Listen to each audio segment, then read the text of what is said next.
सदगुरु कबीर साहब आज से 600 बरस पहले इस धराधाम पर विचरते थे और अपने विचार रखते थे। सदगुरु कबीर साहब का आगमन तब हुआ था जब दिल्ली की गद्दी पर बादशाह सिकंदर लोदी बैठे थे।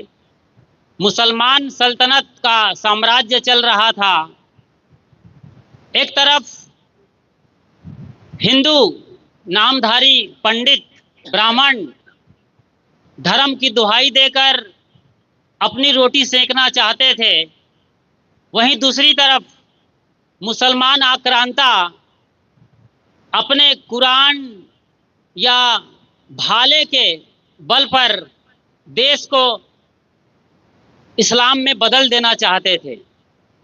और इसमें जो नीची जाति के लोग रहे हैं, मोटे तौर पर कर्मकर, जैसे लोहा के सामान बनाने वाले लोहार, सोने का काम करने वाले सुनार, चमड़े का काम करने वाले चर्मकार, मोची, बढ़ई, कुम्हार, कोरी, पासी, ये जो नीची जाति के लोग कहलाते हैं, एसटी ओबीसी आज कहलाते हैं, दलित महादलित पतित कहलाते हैं, ये लोग पिस रहे थे।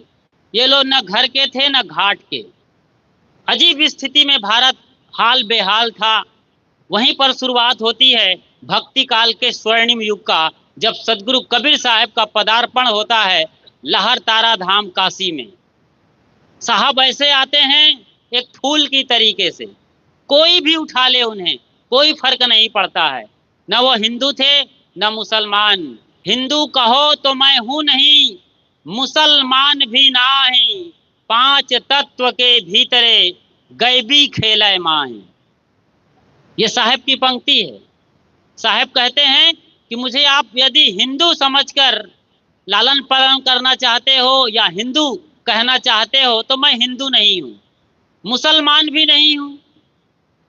अब आप विचार करिए, क्या सचमुच में आज से 600 बरस पहले आए कबीर साहब हिंदू नहीं थे? क्या वो मुसलमान नहीं थे? अपने से सवाल करिए तो शायद सही उत्तर निकल आएगा, जो हमारे लिए ही आज के हिसाब से बहुत बड़ा उत्तर होगा। क्या आदमी हिंदू और मुसलमान होता है? क्या कबीर साहब का खतना हुआ था या सुन्नत हुआ था, या वो जालीदार टोपी लगाते थे, दाढ़ी बढ़ाए हुए थे, मूंछ कटाए हुए थे? क्या दिखता है कबीर साहब की फोटो में आपको? फोटो तो चलो बना ली जाती है, उनकी भाषा को पढ़ते हैं, उनकी बानी बीजक को पढ़ते हैं। बीजक के बाहर साखी ग्रंथ हैं, दोहावली है और सागर ग्रंथों के नाम से तमाम ग्रंथ हैं। वहाँ कहीं भी ऐसा नहीं लगता है पल भर के लिए कि साहब मुसलमान थे। मुसलमान खानदान और परंपरा में पाले गए, ये सच है। जब बाजार से लौट रहे थे कपड़ा बेचकर नीरू और नीमा, तो लहर तारा तालाब के किनारे एक रोता हुआ बालक पाए थे, जिन्हें कोई माँ छोड़ गया था अभी अभी, एकदम ताजा मासूम बच्चा। वो कमल फूल और पत्ते पर लिपटे हुए रो रहे थे। बच्चा तो रोएगा ही, प्यास भी लगती है, नींद भी आ रही है, ऊपर से माँ और कोई नजर नहीं आ रहा है। बिया बा में एक बच्चा रोएगा ही रोएगा। और इन लोगों को लगा और जाकर देखे जब रोने की आवाज के साथ, तो उठाकर घर ले आए।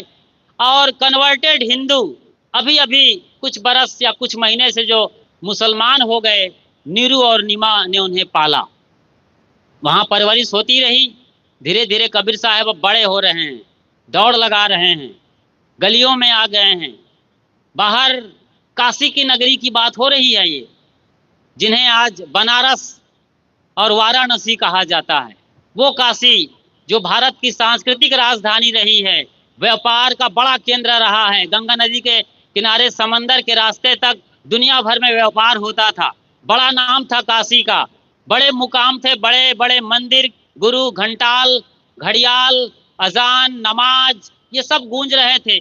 इसके बीच में कबीर साहब का पदार्पण हुआ था और वो अब बड़े होने लगे तो घूम घूम कर देखने लगे थे, सब जगह जा रहे थे।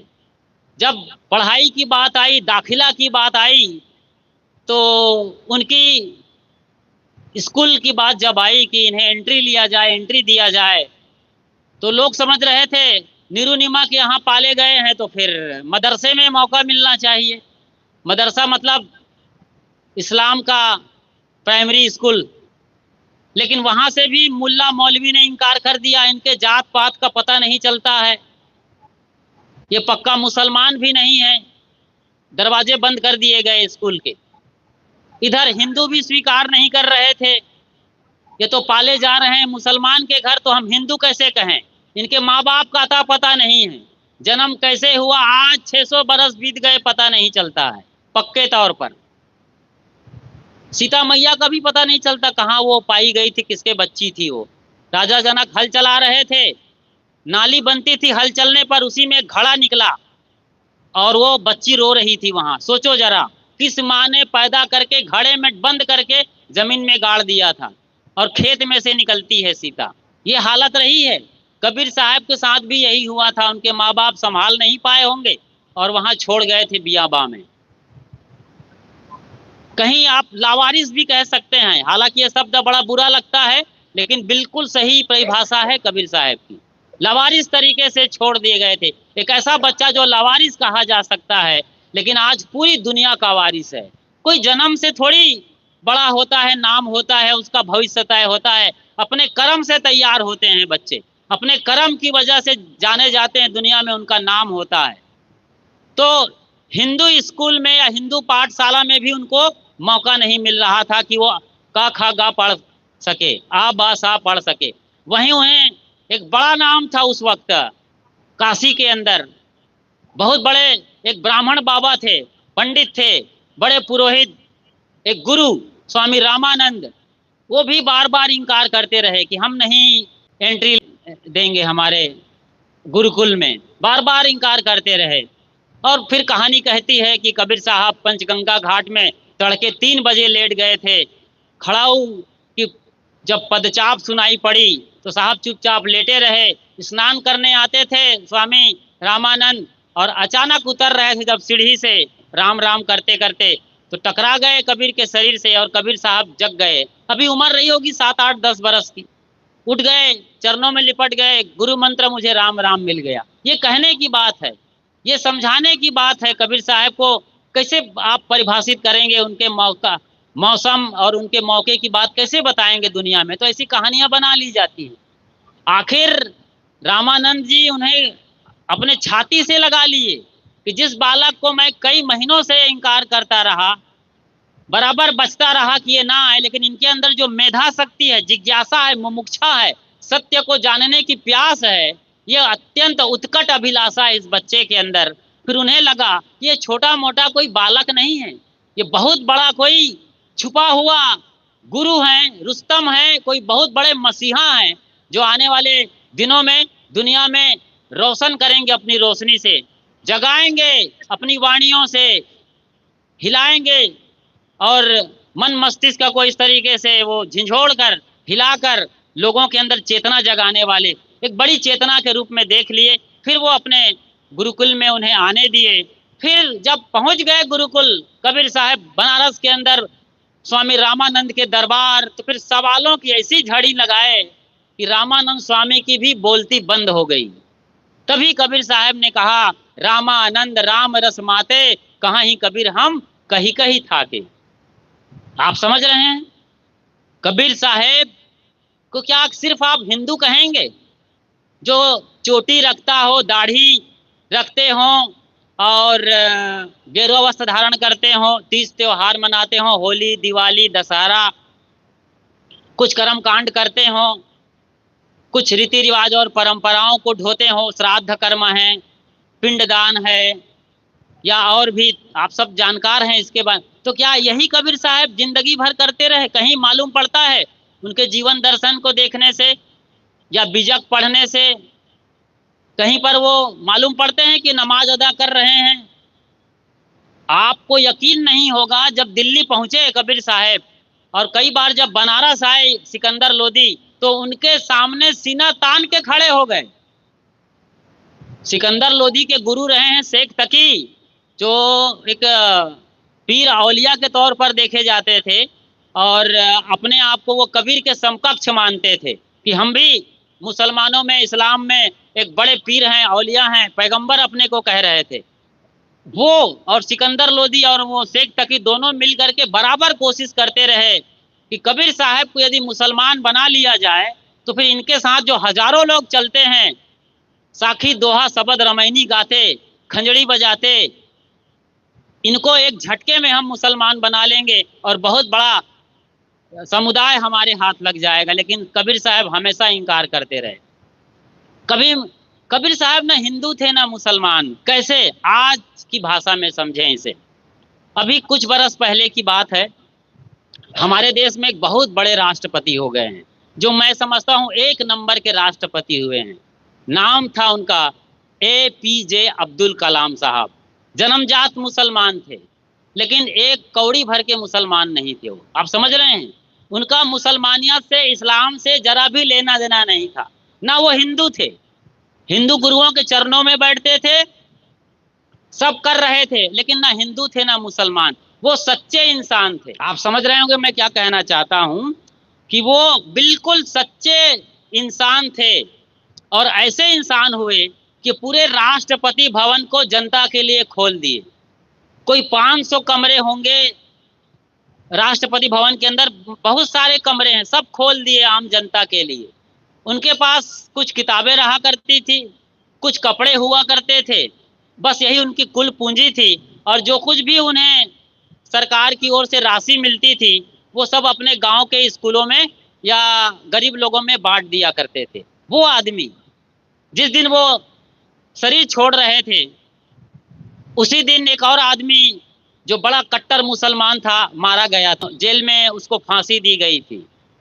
नाम अभी मुझे याद नहीं आ रहा है।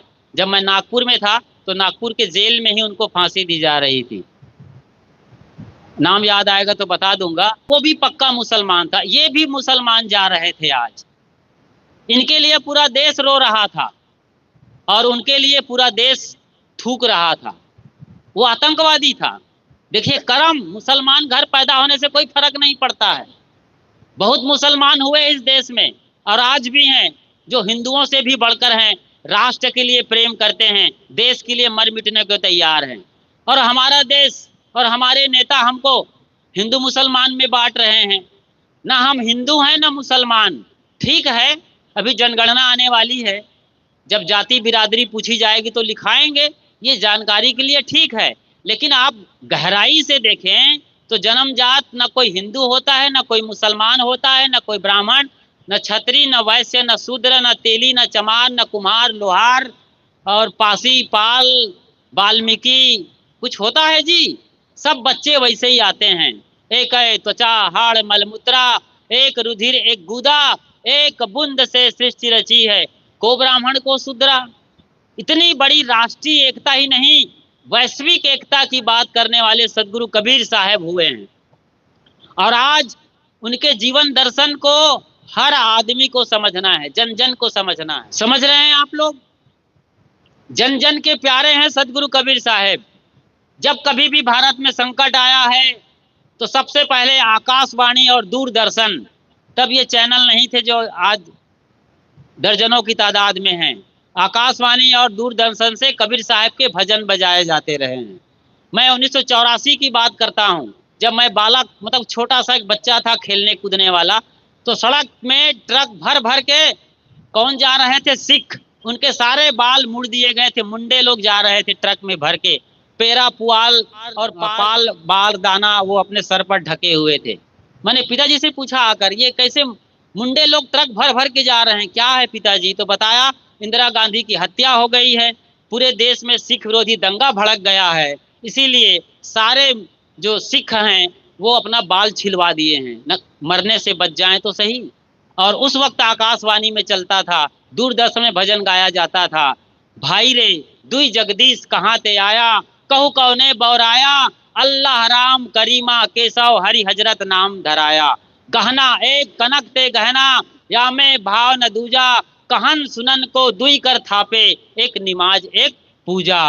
वही महादेव, वही मोहम्मद, ब्रह्मा आदम कहिए, को हिंदू को तुरुक कहावे, एक जिमी पर रहिए। एक जमीन पर रहना है, कोई हिंदू नहीं, कोई मुसलमान नहीं, हम सब इंसान हैं। केवल दो जाति हो सकती है, ये माँ बहनें हो सकती हैं, और एक हम भाई बंधु। साहब जी हो गया? हाँ, हो गया। अच्छा अच्छा जी, साहब जी का इशारा है, लेकिन इशारा के पहले मैं माइक रोकने के पहले एक लाइन ये बता रहा हूँ कि इशारा तो साहब का आ गया कि वक्त हो चला है, लेकिन हम कुदरत के इशारे को कब समझेंगे, प्रकृति के इशारे को कब समझेंगे कि हम शुद्धतम तरीके से आदमी हैं, इंसान हैं, ह्यूमन बीइंग हैं, मनुष्य हैं, इसके अलावा सब काम चलाऊ चीजें हैं। बाकी जैसे आपका नाम सिर्फ काम चलाऊ है, कहीं शरीर को पूरा रगड़ करके पीस करके कपट छन कर दिया जाएगा या किसी तरीके से और फिल्टर किया जाएगा तो आपका न नाम आएगा, न जाति आएगी, न बिरादरी आएगी। तो ऐसे आप सच्चे इंसान बन जाएं, सच्ची मानवता का काम करिए और अपने इंसानियत मानवता के धर्म को जी करके एक ऐसे मसीहा बनिए जिसका नाम हुआ है सदगुरु कबीर साहेब की जय। अभी हम सब सुपर फास्ट प्रवक्ता, धुरंधर प्रवक्ता है हमारे यतीन्द्र साहेब जी, जैसे आपका नाम वैसे काम भी है। बहुत ही क्रांतिकारी विचार श्रवण कर रहे थे। हम हिंदू के घर जन्मे हिंदू कहलाए, सिख ईसाई के घर जन्मा सिख ईसाई कहलाए, मगर खेद है इंसान के कोख से जन्मा मगर इंसान नहीं कहलाया, इंसान नहीं कहलाया, इंसान नहीं कहलाया। कितने चुनौती शब्द अभी हम लोग श्रवण कर रहे थे। आइए इसी विचार के श्रृंखला को आगे बढ़ाने के लिए हमारे